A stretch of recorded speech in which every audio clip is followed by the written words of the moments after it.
Iniciando um novo semestre letivo e, como todo início de semestre letivo, a gente tem aí o reinício dos projetos de vida, a gente tem os novos inícios de projetos de vida, com a acolhida dos nossos calouros, dos nossos ingressantes no ensino superior, e também o retorno daqueles que estavam em férias e estão retornando para ir para mais uma etapa da construção e do seu caminho de sucesso e de trajetória acadêmica. E todo o início de semestre, assim como os calouros, assim como os alunos retornam, o pessoal, nós da gestão, da docência, também retornamos. E, invariavelmente, vários professores que entraram em férias, professores, agora encontram-se gestores, agora são coordenadores de curso, agora começam a atuar, além da sala de aula, também no aspecto da gestão acadêmica dos cursos de ensino superior. E aqui estamos, neste nosso primeiro encontro, nessa nova perspectiva, enquanto gestores acadêmicos de cursos de ensino superior. Então, para quem está começando, para quem está aí iniciando sua jornada agora na gestão, não só na docência, às vezes no exercício dos estágios, no exercício dos núcleos docentes estruturantes, no exercício do colegiado, agora também tem a importante e essencial função de ser um coordenador de curso de graduação. Então, para a gente começar a sentir esse movimento, vocês vão começar a visualizar, a vivenciar um olhar acadêmico bem diferente daquele que enquanto a gente ainda é docente. Existem outras preocupações, outras aprendizagens, outras competências que a partir de então vocês vão começar a exercitar nesse novo cenário. Ao contrário lá da educação básica, né, que os gestores, os professores, eles são formados para o exercício na educação básica, então são aí os pedagogos para os anos iniciais e educação infantil, são os licenciados para os anos finais do ensino médio, os gestores que estão lá também na pedagogia, nas especializações aí em administração e gestão escolar, eles são preparados, né? Eles são formados para o exercício profissional da educação básica. Nós, do ensino superior, a gente tem uma trajetória um pouquinho diferente. Geralmente, nós somos profissionais, né, médicos, advogados, dentistas, engenheiros, psicólogos, fisioterapeutas, médicos, tecnólogos de gestão, né, gestão de recursos humanos, somos aí das áreas específicas que em um dado momento, dado muitas das vezes a nossa habilidade, o nosso perfil de também contribuir com a formação, acaba vindo para o ensino superior, inevitavelmente, em sua grande maioria, para trabalhar ali as disciplinas específicas, né, dos seus cursos de graduação de origem. Com o passar do tempo, a docência vai nos envolvendo e nós vamos ali começando a trilhar outros caminhos, participando de colegiado, de núcleos docentes estruturantes, sendo orientadores de estágio, de TCC, e nos envolvemos na formação universitária, na formação dos nossos alunos aí, futuros egressos do ensino superior. E nessa trajetória, inevitavelmente, grandes professores vêm a tornar-se gestores de curso. Só que com a gestão vem também a necessidade de entender esse movimento no qual nós estamos inseridos e compreender o lugar do ensino superior nesse emaranhado de, sobretudo, de legislação e práticas docentes, pedagógicas e acadêmicas que regem aqui o nosso contexto. Então, para a gente começar a dar, nesse primeiro momento, eu quero trazer para vocês uma visão para vocês entenderem esse emaranhado onde a gente está localizado.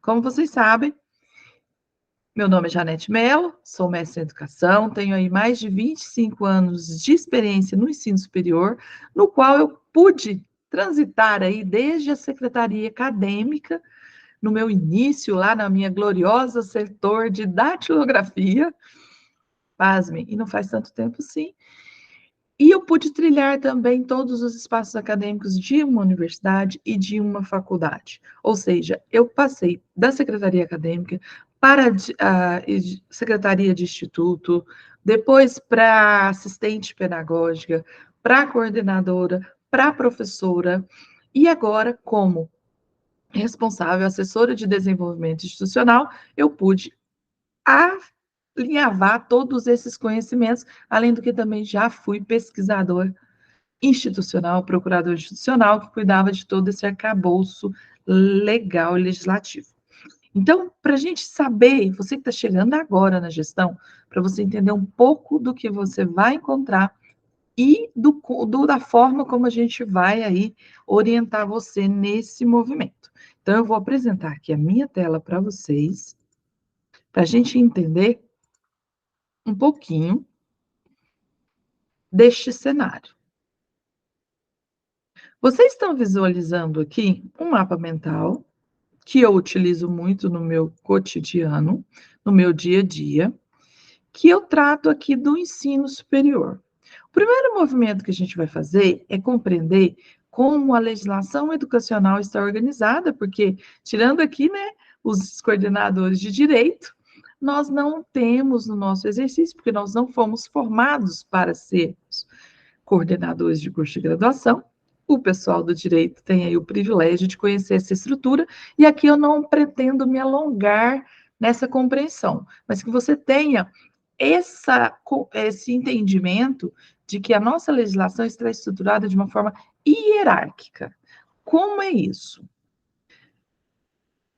Nós temos, sobretudo, a Constituição, que vai determinar ali todos os princípios, inclusive os da educação.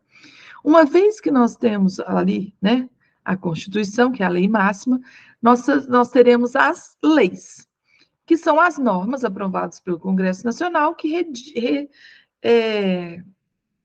normatizam aquele determinado tema.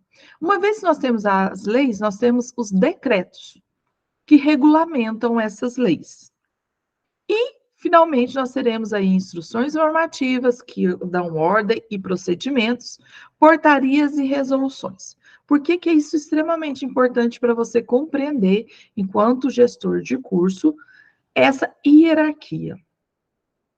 Para você compreender como o seu curso, a sua gestão é influenciada, não, é regida pelas normas educacionais. Então, se é uma lei, se é um decreto, se é uma lei, existe o decreto regulamentando, se existe o decreto, existe uma resolução, uma instrução normativa que versa sobre o tema, a gente precisa compreender esse movimento para ter segurança, porque toda a legislação impacta no nosso operacional lá enquanto gestores de curso.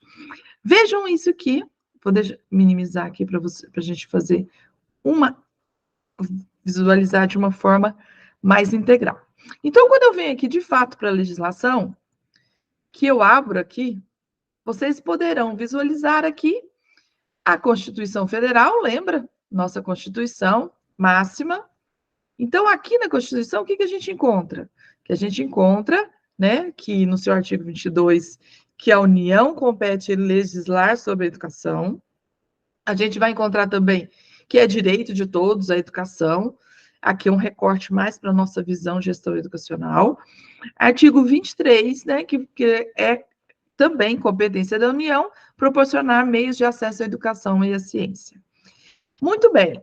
Uma vez que nós temos a Constituição e que cabe à União legislar, ela, por meio da Lei 9394/96, essa aqui é a nossa Bíblia, que é a Lei de Diretrizes e Bases da Educação Nacional, a gente vai encontrar aqui todo o direcionamento para a nossa atuação em todos os níveis educacionais, inclusive, não se espantem, com aqui, ela vai determinar os níveis que a gente tem de educação, como está estruturado. Por que eu trabalho com mapa mental, gente?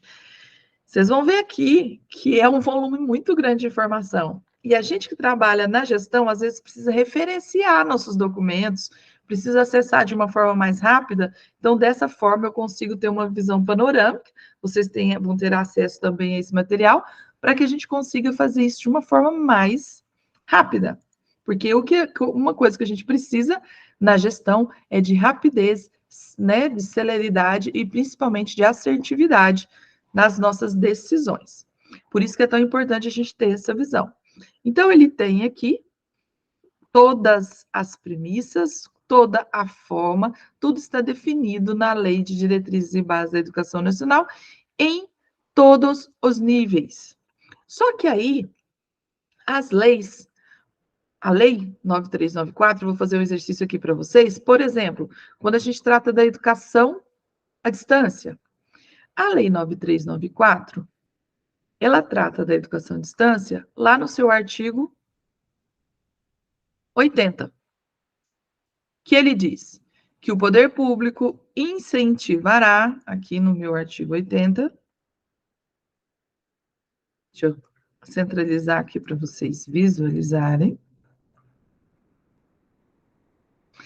O poder público incentivará o desenvolvimento e a veiculação de programas de educação, de ensino à distância, em todos os níveis e modalidades de ensino e de educação continuada. Então, ele é o artigo 80 da nossa lei. Lembra que quando a gente tem uma lei, a gente precisa de ter um decreto que regulamente essa lei.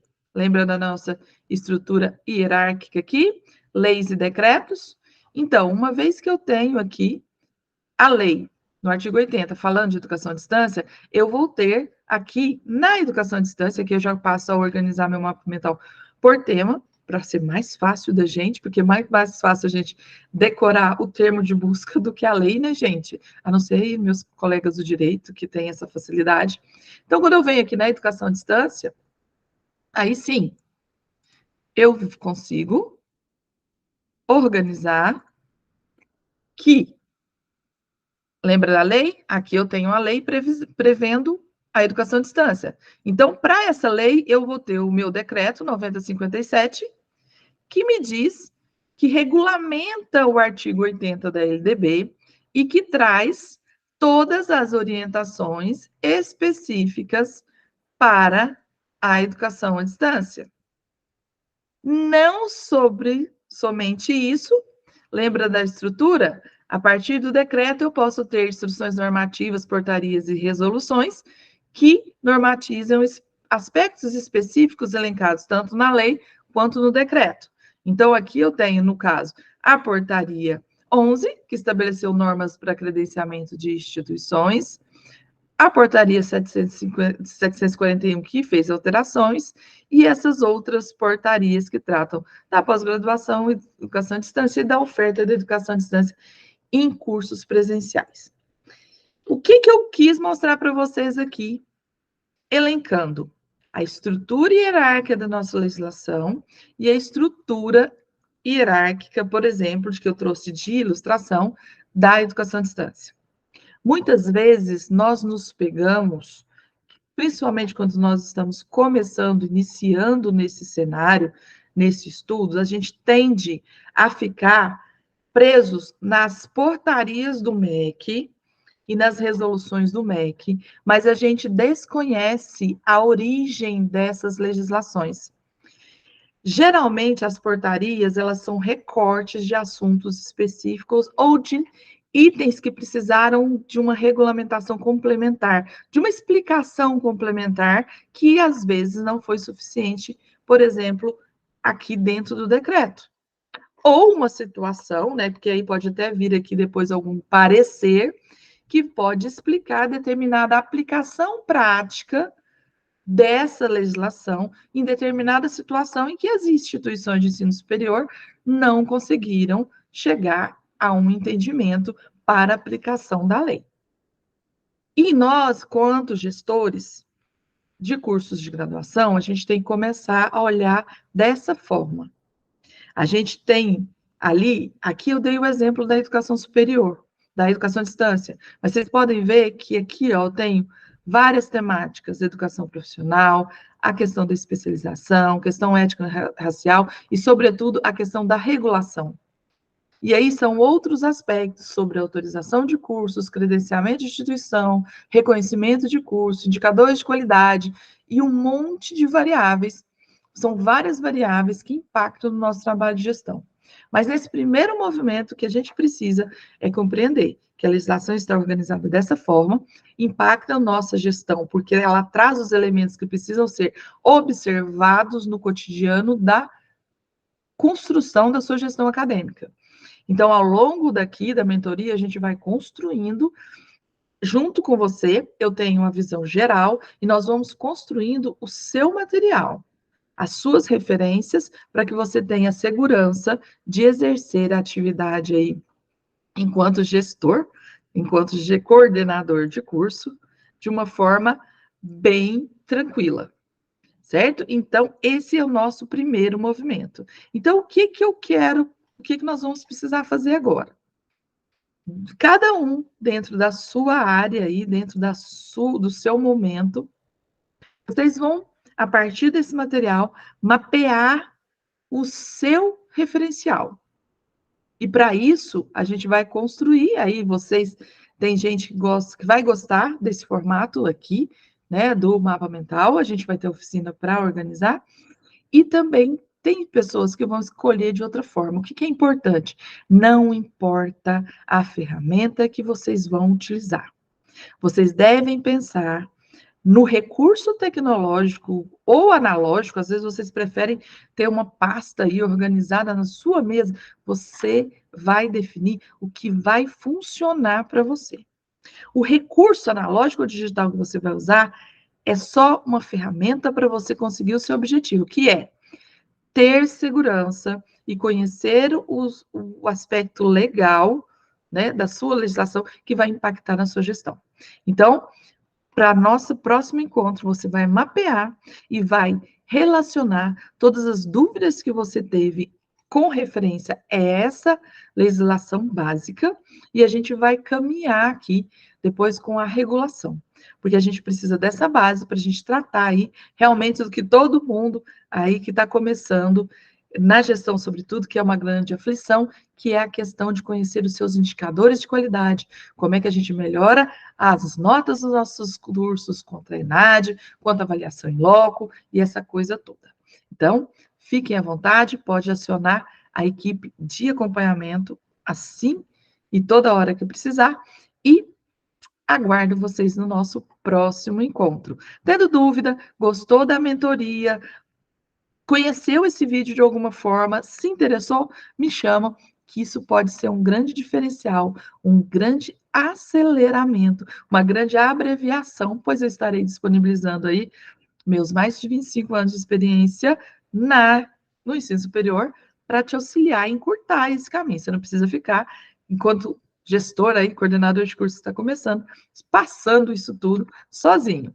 Nós podemos direcionar e você pode aí trilhar esse caminho de uma forma mais tranquila. Até!